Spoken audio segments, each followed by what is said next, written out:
I don't know what it's like in the city when they make shed loads of money. For us, it's like, yes, we got so-and-so into a flat. Woo! You know, everything you do is a bonus. It does make you feel good if you get out there and do something for someone else. And this is a starting point. That's it. We all do a little bit. Do-gooders. An absolute pleasure. Hi everyone, and welcome to the Do-Gooders podcast, a Good Thing production. We talk to the do-gooders out there doing good every day, using their purpose to make a positive impact. In this episode of the Do-Gooders podcast, we speak to Emily Bell, trustee at the Ark Homeless Charity. Maybe it's a little bit about me and mostly about you, but I think I want to know about how you first got involved with the Ark. Right, so the Ark was the only place in town that I knew of that deals with homelessness. And for me, it was literally, it's always been, wherever I've been through university, I've always built up relationships with people who are sitting on the streets. I've always chatted to and tried to help in any small way that I could. It's always been something that I've been very aware of and not prepared to walk past. So then I came back to Shrewsbury. I was working full time. I had two small children, and it was my kids, because we'd always talk to the people that we saw on the bridges. It was my little boy when he was 4. He just said, it was one Christmas, and he just said, "Oh, Mummy, I want to do something for the man in the sleeping bag, for Christmas." And I was like, "Well, what do you want to do?" And he was like, "Could we get him a present or get him a Christmas dinner?" And I was like, I don't think that's probably the best way to help, but I think there is somewhere in town that does help. So why don't I get in contact, find out what they need, and then we'll do something. So I looked up the Shrewsbury Ark, which I had heard about. And I did find a phone number. I called up and I spoke to the then manager, Tim. There were 2 members of staff. And I said, "Look, I want to donate something this Christmas. What do you need? What's useful? I'm assuming you don't want a turkey to turn up on the doorstep. What do you want?" So he was really great and said all the things, like hats or, things, just gave me an idea of what they wanted. And then I said to him, "I've just noticed that your website is a little bit creaky. It's been quite hard to try, and I've had to work quite hard to get this number and find out what you do. Do you have anyone doing your PR and your marketing? Because that's what I've always worked in." And he said, "No, I don't." And he said, "I'm just a support worker. I've got no idea how to do any of that, and press releases." And so I just said, "Well, look, I work full time. I can't come into the day centre in the day and help with, face to face, but I could certainly do you a new website. I can certainly handle your press for you." And that's where it all started. So just literally seeing something that I could do that would fit in with quite busy life that I had. And that's how I got involved with the Ark. And then as that progressed, I was asked to be a trustee. And then 3 or 4 years ago, the chair stepped down and asked me to take over. So I was innocently said, why not? And it's been quite an eye-opening ride. If you're a do-gooder or know someone who is and would like to come and speak to us on the podcast, get in touch. Now, back to the pod. If someone asking you for some money, whatever it is, if you just want to, you just see that they need a conversation. Yeah. All of those things. Yeah.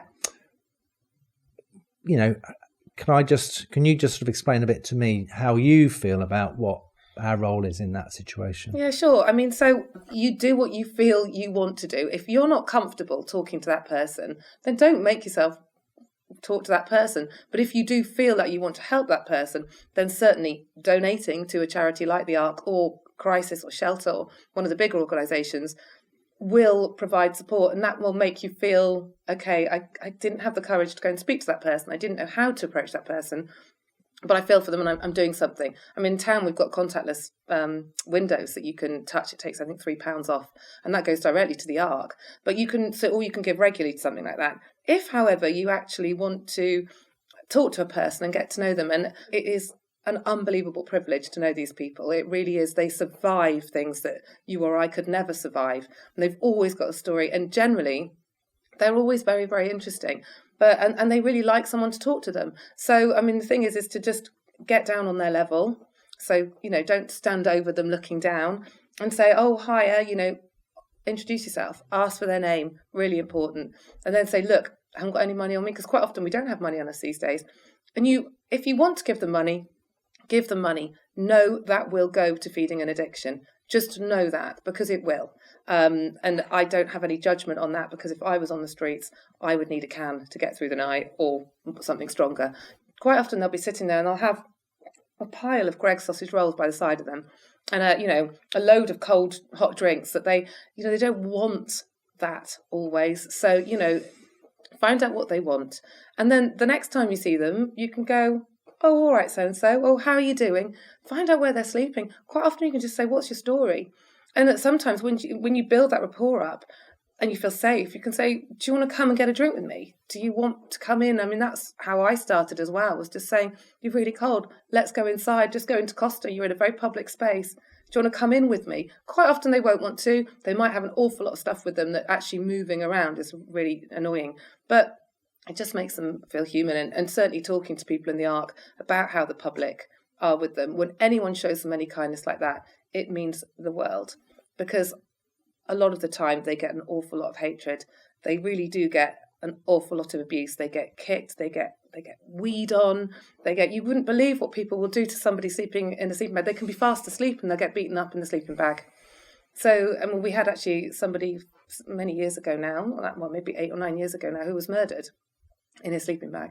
So, you're incredibly vulnerable. So somebody reaching out, noticing you, talking to you is a really important thing. So if you feel safe and comfortable to do that, great. If not, go and donate somewhere. I think this is a journey that we're all going on, and this is why I'm talking to you, and this is why I'm doing this podcast. It's because I want to find out more about myself and about how I can activate that part of me, which is what I want to do, but perhaps haven't had the courage or the inclination or the being lazy or whatever it is. But I know that there's something that we can all do, and this is a starting point. That's it. If you'd like to do good and want to get in touch with one of our guests or an organisation they're involved with, then look out in the information below the podcast or get in touch. And what about sort of, family? You talked about your mum, saying, I couldn't do what you do. Yeah. I couldn't go there. Yeah. And I think that's probably true for most people. Yeah. And I think some of it, your younger generation, for our kids, they have a completely different view. So they don't seem to have the same preconceptions and prejudice. Yeah. And I think it's the good and the bad, isn't it, of the internet. There's a lot more talk about neurodiversity. I was thinking about this the other day, and homelessness is a life-limiting condition. Especially if you have been street homeless in your life, you are much less likely to live beyond your 50s. The average age for a man who lives on the streets is about 48, and it's about 44 for a woman. And because what leads to homelessness is often a diagnosis of neurodiversity, most, ADHD, autism spectrum, all of that is very, very prevalent. So, which means you fail at school and often act up, which is the first break in the chain, really. And often that comes down through families. It's quite hereditary, so your family life will be chaotic. And then trauma builds up and builds up. Your mental health suffers. Then you get an addiction, and then your physical health suffers. So it really is. It really is hard to come back from being street homeless. And a lot of the time, for me, it's you have to accept that you're working with people with limited life expectations, not just in life expectancy, but also what their lives are going to be like. So for me, there's an awful lot of acceptance around, let's live in this particular moment with you right now. And I feel really grateful to have shared it with you when we're extremely happy. We've made something together. We've done something together. We've played a game, or we've just had a chat and a hug, and you've felt like a human being, and it's been a good day. And now you're going back to your shop doorway. You might not live to see tomorrow morning, and I might not see you again, but your happiest times over this period in your life have been with us at the Ark. And that, to me, makes it all worthwhile. I can live with that. And there's such a fine line for most people, because if you can't fit within what society's expectations, life is just difficult and it's a challenge. And you either overcome those challenges and do brilliantly, or you go under. The world needs do-gooders. So if you can help in some way, don't hesitate. Get doing good. Now, back to the pod. a lot of people walk past homeless people all the time, and it can be a divisive subject, especially in small towns, and so what's the difference between those people and doing something about it? I mean, we have 40 to 50 volunteers down at the Ark, and they come from vastly different walks of life. And some have lived experience of homelessness, and some have family members who've experienced homelessness or addiction. And others have had very blessed lives like me. I've had an unbelievably blessed life. And I think for me, it's maybe that I see how unfair that privilege is. And so I think my perspective on it is I would feel incredibly guilty if I wasn't doing something. It doesn't matter if it's animal rights or the environment or whatever it is. And I feel passionately about all of those things and try and do little bits. But this is something that just landed in my lap that I'm privileged to have really, really gotten to grips with and been really allowed into this world. But I think from my point of view, it was just feeling the need to do something to give back because I'm really, really lucky. Yeah. Simple as that. Okay.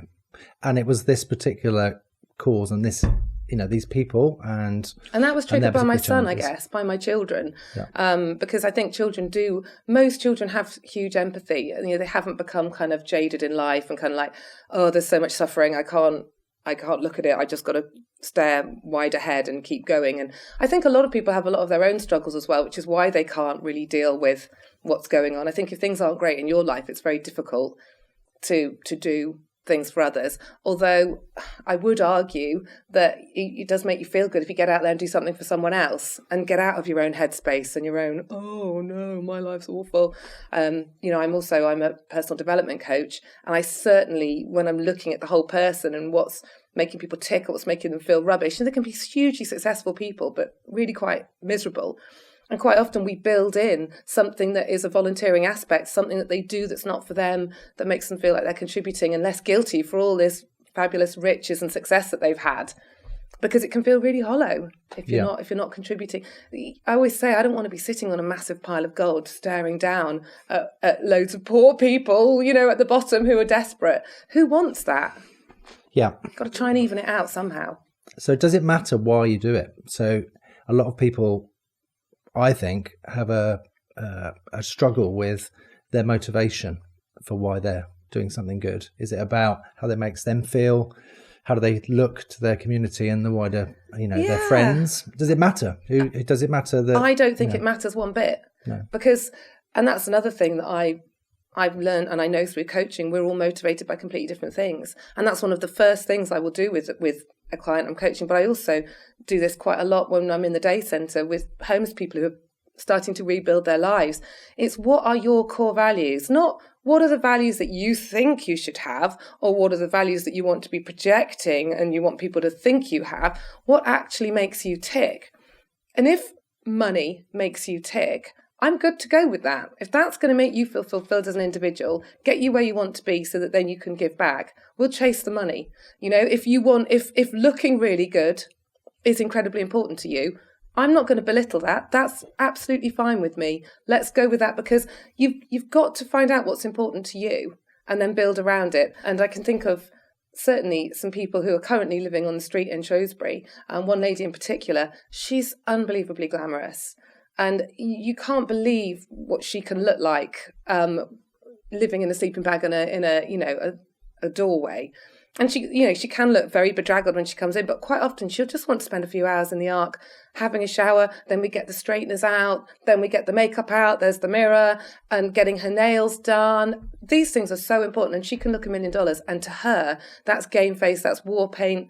That makes her feel like not everything in her life is going badly. And I know a lot of people in my circle of friends and in my life to whom those things are important. So I think your motivation isn't important. It's important that it's true to you. Well, that's it, isn't it? Because there's a big difference. And that's what I'm trying to understand more about people who do take that step, like you.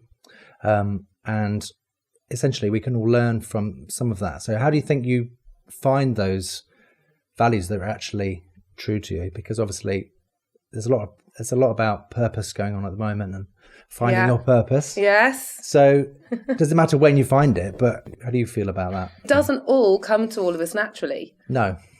So, I think it's just working out if you haven't found it. I think I landed at the Ark out of just pure coincidence. And it's like it's a lovely feeling for me. Right. Might not be for everyone. I mean, my mum always says, I couldn't bear it. I'd be scared, rigid. I wouldn't want to be in there. I'm like, well, you don't have to be in there. Find the place where you don't feel scared, rigid. There's so many different ways, isn't there, to kind of find that. If you're a do-gooder or know someone who is, and would like to come and speak to us on the podcast, get in touch. Now, back to the pod. What is a day like or an afternoon like when you're in the Ark environment? Yeah. Well, it's very different now to how it was. We've been through a real period of change at the Ark because it was always, when I first joined, for ever since it was started, it's been through changes in its. I think it's been 25 years, 30 years or something since it was set up. It's been a night shelter. It's been a soup kitchen. We've been a drop-in day centre for about 12 years now. And that really means an open door. So whilst everyone goes, okay, they deal with homeless people on the street, it's not necessarily that. It's anyone who's vulnerable, anyone who's feeling lonely or disenfranchised. And we've changed that because we were getting too many people through the door and we could not handle all the mental health issues that were going on, led to a lot of antisocial behaviour and a lot of very difficult to manage behaviour.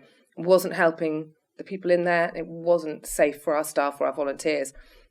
So we closed down, we reconfigured the service, and now we are, and it does sadden me, we are a referrals only service. So you have to be referred in. You can self-refer, but you have to be referred in. At the moment, you have to also be experiencing rough sleeping. So it really is quite a niche group of people. There's probably about 25 in Shropshire, 25 to 30 Shropshire wide, about, I think, 17 in Shrewsbury, currently 17 to 20, that can come in the door now. So it's a very different space. And actually, I would have said to you 6 months ago, it's high energy and can feel chaotic at times and slightly like, ooh, what's going to happen here? Because we've got so-and-so over there and so-and-so over there, and it could all kick off any minute. It's not like that now. It's very much people coming in. It's a very chilled out, warm, friendly, welcoming family atmosphere, I would say. People are in there to sleep, to chill out, to relax. And once they've had that sort of security of being in a place that they know, then they do some work with a support worker. So every single thing they have to do, for every single thing they could possibly do to get off the streets is like that. And it's just a lot of trying to be patient. We've got a lot of people with neurologically diverse backgrounds, a lot of people with massive mental health problems and addictions, trying to navigate that system. But it is now, it's a calm and relaxed atmosphere. There's also a lot of kind of fist pumping that goes on because we are actually moving people on, which we haven't been doing for a very long time, really. Realistically, we've been a place for people to come, meet up with their friends, while away some hours, or whatever else. Some people, a minority, have been engaging, but they've got to have really already had that impetus to engage and know what they're doing and want to move on. But whereas now, we're saying goodbye to people because we've got them into accommodation, they're moving on. Right. So that is it's like, I imagine it's like what it's on the trading floor when you make a big, I don't know what it's like in the city when they make shed loads of money. For us, it's like, yes, we got so-and-so into a flat, woo, But that's it. Yeah, that's something to get excited about. We get excited about someone having a shower. That's really exciting for some people. They might have been coming to us for 3 weeks, what they might have been on the streets for months and not engaging with us. And then to get them through the door is like, yes. And then, oh my goodness, they have a shower and they let us take their clothes away and wash those clothes and give them more clothes. And that is, we can have a complete party over that. In this episode of the Do-Gooders podcast, we speak to Emily Bell, trustee at the Ark Homeless Charity. How does it feel when you come across any opposition or any, or do you come across any opposition? Loads. Right. I wrote to the local newspaper, who are generally really supportive, about a little piece that I saw on their front page at the weekend. it was about antisocial behaviour in Shrewsbury. It was ASB halved in Shrewsbury. And it was reported, that between, October to December, incidences of antisocial behaviour in Shrewsbury were halved. And it reported that those antisocial incidences were all by rough sleepers. So that's the first no-no. You don't identify somebody by their housing situation. You don't go, two men who live in houses had a fight outside a nightclub. It's not. So it's not a characteristic of a person that they are. We always would say they're experiencing rough sleeping. This doesn't define them. So they were, the first thing that they did in that article, which riled me, was rough sleepers were responsible for. I know that's not true. I know that was antisocial behaviour in the town centre. And very few of those incidents were caused by people experiencing rough sleeping. We do know a lot of them. They used to come into the Ark. Yes, they are people with deep troubles, but they have homes. And they were causing most of that problems and still do. So that really annoys me. It's lazy journalism for a start. And it's using language, it's kind of feeding this toxic. And then also, they said, and this corresponds with the Ark closing. For the period in autumn, and then it's a quote that they must have picked up from a press release that we were put out at the time saying we recognise that a small number of people were acting in an intimidating way or whatever. It was so lazy, and I had to point out to them that during that 3-month period we were closed for 6 weeks, and then we reopened, and none of the antisocial behaviour came back. So wouldn't it have been nice to have said the work that they've done at the Ark has halved the antisocial behaviour, halved it. So, and it's not that us being open and creating a safe space for people who are experiencing rough sleeping creates antisocial behaviour. It was the fact that we had too many people coming in and we had to close down, because when you're firefighting, you can't see the wood for the trees. It's just constantly firefighting, and we couldn't think about how we could make things better. We had to close, and it was really difficult for us because there are people that depend on us as a lifeline. Do-Gooders is brought to you by Good Thing. Do you find that some of these volunteers or support staff, is there kind of burnout, or do they themselves have to sort of, do you have to look after them and make sure there's things in place? Definitely for our staff. I mean, the staff, they are unbelievably brilliant human beings. Being a volunteer is a true privilege, because you can pick it up and drop it and feel good about what you're doing. Like, everything you do is a bonus. It's day in, day out. It's a real grind. Certainly when they were operating in quite an unsafe environment. It was described to me by one partner worker who came in she was a mental health professional. She's like, Emily, it's like you've got 2 full wards on a high dependency psychiatric unit here in this very room right now. You've got no method of restraint, you've got no trained staff, you've got no methods of sedation. It's like an absolute tinderbox. We certainly have a high turnover of staff. I see it in the social services. I see it in all the council-run, organisations that work with homeless people. Incredible people, but it's a kind of 2-year rollover for them. And I think we understand and accept that. Some very unique individuals can go from, our current manager, Rose, she's incredible. She's worked with us for 7 years. She's 1 in a million, really. But her personal growth and her progression, understanding her boundaries and pulling back when needed, as she's developed that over that time.